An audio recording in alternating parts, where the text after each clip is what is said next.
That was a law. And then they said, well, you know what? How can you really tell someone who they should love? And if someone wants to love someone of the same gender, then by all means, they should be able to affirm that love. And so they did what? They changed the law. And then they're going to change the law again. They're going to change the law again. And they're changing the law again because as they said, well, you can't tell me who I can love.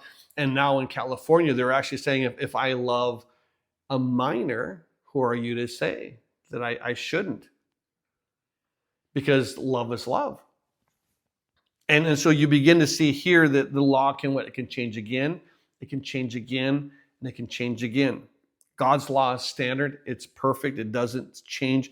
But I do want you to see that what we begin to see here in the first part of verse 8, sin taking an opportunity by the commandment produced in me. Do you understand? It produced in me this all manner of evil desire. So now that there's a standard, what begins to happen is this. Part of it is like, do I really have to adhere to this? Is it really for me? Am I an exception to this? Now, it may be a good law for you, but I think I don't need to have that. And so we recognize that what? Our sinful nature constantly wants to do what? Rebel against rules, regulations, limitations. Don't tell me that I can do this, but I can't do that. Don't, if I can figure out a way to do it safely, should I be able to do this? No, the law says no.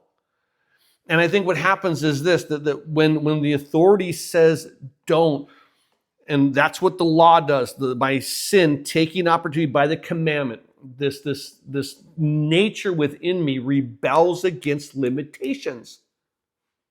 Who are you to tell me what this limitation is?